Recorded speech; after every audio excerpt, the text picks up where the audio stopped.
exceção de pré-executividade. O que é, para que serve, como funciona? Assista esse vídeo até o final que eu vou te contar tintim por tintim.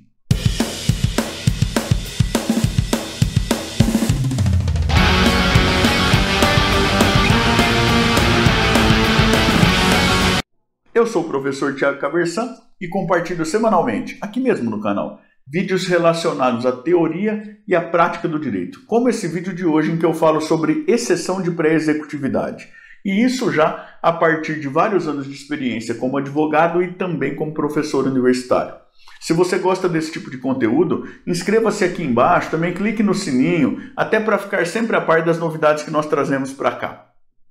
Hoje eu quero conversar contigo brevemente sobre o que a maior parte da doutrina e da jurisprudência chamam de exceção de pré-executividade, que é uma defesa atípica do executado. A gente tem defesas típicas, aquilo que é previsto no ordenamento com a finalidade de defesa do executado, como é o caso dos embargos à execução, que são regulados lá pelos artigos 914 a 920 do Código de Processo Civil, como a impugnação ao cumprimento de sentença, que é regulada pelos artigos 525 e 535 do Código de Processo Civil, como a justificativa na execução da obrigação de prestar alimentos, que tem previsão lá no artigo 528, parágrafo 2º, se não me falha muito a memória, e 911, parágrafo único, e ao lado desses meios de defesa do executado, a gente tem a exceção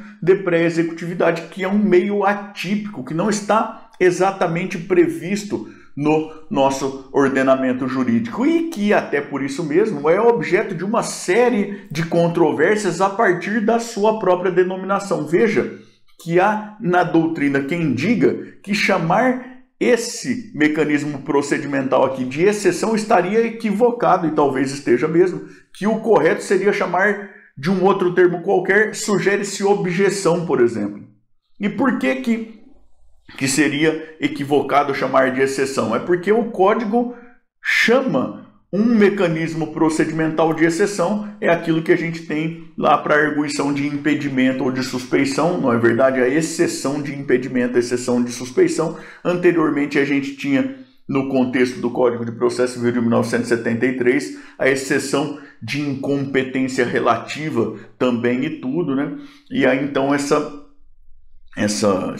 que boa parte, a maior parte da doutrina e da jurisprudência chamam de exceção de pré-executividade, teria esse problema A exceção não é bem o que a gente deveria usar segundo uma parte da doutrina, mas na prática é o que na maior parte das vezes se usa. E também há quem diga que o de pré-executividade, aí o pré-executividade estaria também equivocado, porque não é algo antes da execução, é no contexto da execução. Então veja que há quem vai chamar de objeção de não executividade, se não me falha muito a memória, que é assim que prefere chamar o professor Luiz Guilherme Marinoni, por exemplo. Tá certo?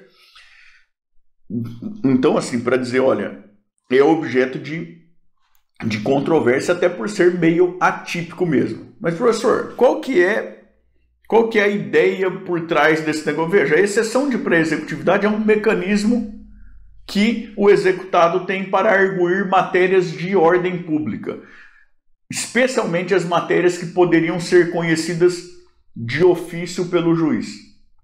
A ideia é, se o magistrado, em sentido mais amplo, poderia conhecer de ofício uma determinada matéria a qualquer tempo, em qualquer grau de jurisdição, ainda que eventualmente lá para frente ele precise intimar as partes para que se manifestem sobre aquilo que ele está visualizando, que talvez seja o caso, mas em atenção ao artigo 10, a vedação de decisão surpresa e tal,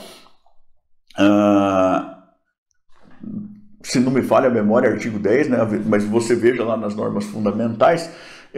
Bom, mas de toda maneira, se o juiz poderia pronunciar de ofício, por que eu, executado, não posso chamar a atenção dele para isso? Ele poderia dizer de ofício, por que eu não posso? Tem a questão aqui que o senhor poderia, talvez até deveria pronunciar de ofício. É daí que surge a ideia da exceção de pré-executividade. Veja, no contexto do Código atual, intimamente relacionado àquilo que está lá no artigo 337, parágrafo 5º, ou seja, questões procedimentais que podem ser pronunciadas de ofício pelo magistrado, e também no artigo 485, parágrafo 3º do Código de Processo Civil, né?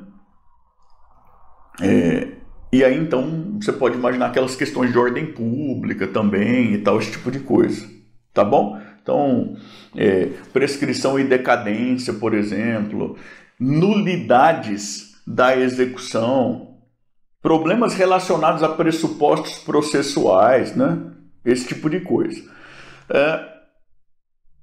Veja, professor, mas como que isso aqui surge? Não custa lembrar que antes de 2006, a regra é que para o executado poder se defender pelo meio típico dos embargos à execução, ele precisava garantir o juízo. Mas veja que nem sempre ele tinha condições de garantir o juízo, não tinha patrimônio para garantir o juízo, mas havia matérias de ordem pública que poderiam fulminar a execução. E aí o meio que se encontrava era procurar chamar a atenção do juiz para essas questões de ordem pública, né, que poderiam ser identificadas inclusive de ofício por ele. É assim que surge a ideia da exceção de pré-executividade.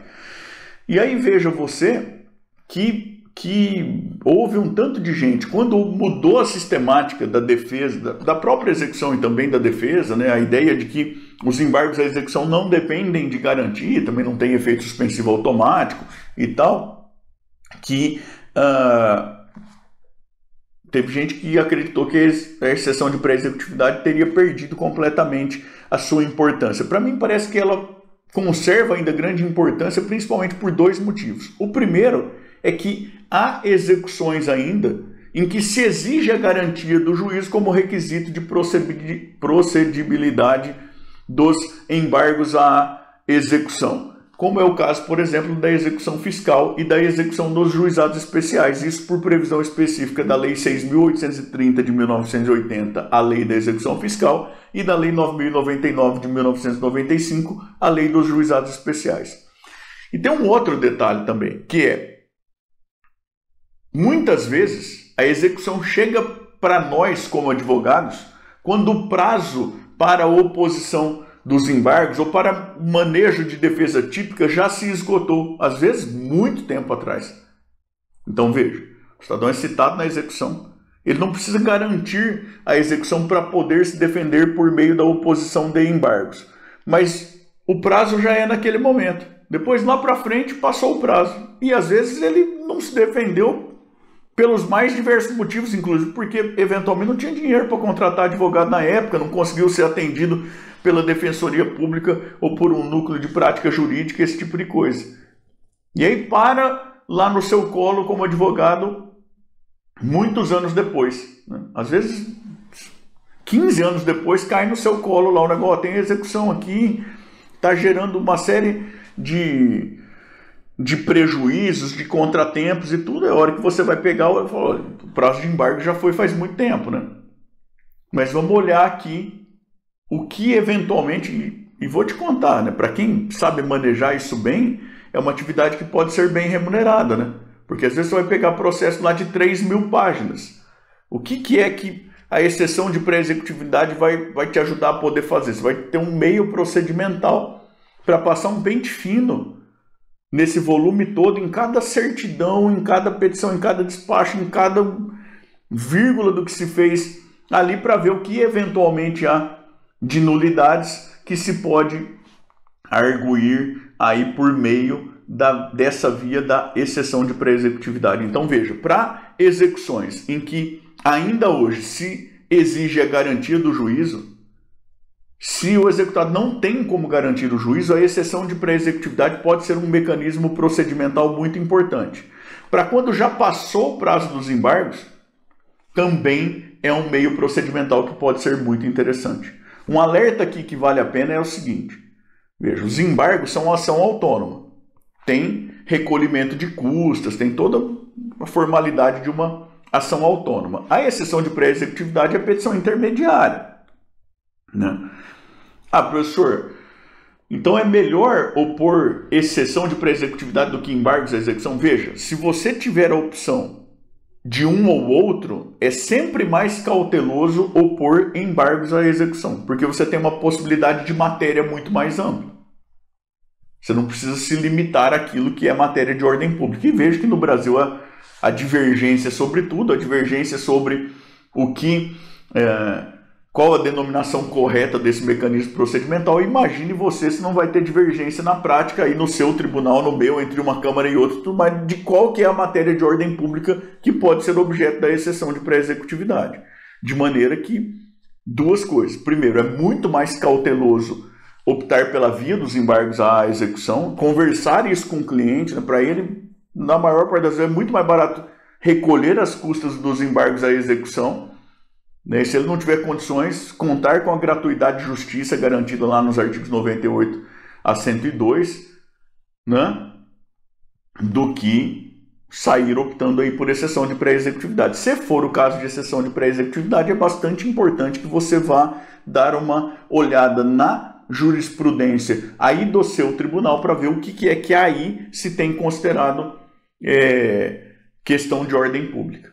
Porque, veja, há lugares em que se considera que excesso de execução não poderia ser objeto de exceção de pré-executividade. Como há lugares em que se entende o seguinte, olha, depende.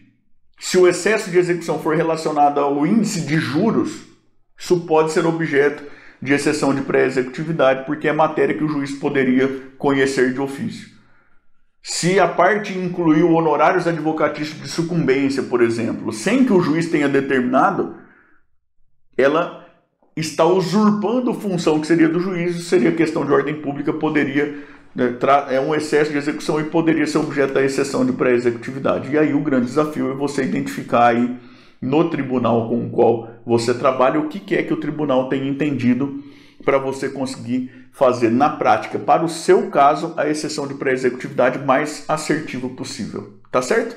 Eu espero que você tenha gostado do vídeo, que ele tenha sido instrutivo de alguma maneira, que você tenha conseguido aprender alguma coisa, se interessado por estudar mais e tudo mais, né? Queria te convidar a interagir comigo aqui pelos comentários aqui embaixo, me contando de onde é que você me assiste e o que é que você faz. Eu adoro saber até onde os vídeos estão chegando, quem está assistindo e, na medida do possível, apesar de toda a correria, também de interagir por meio dos comentários aqui embaixo.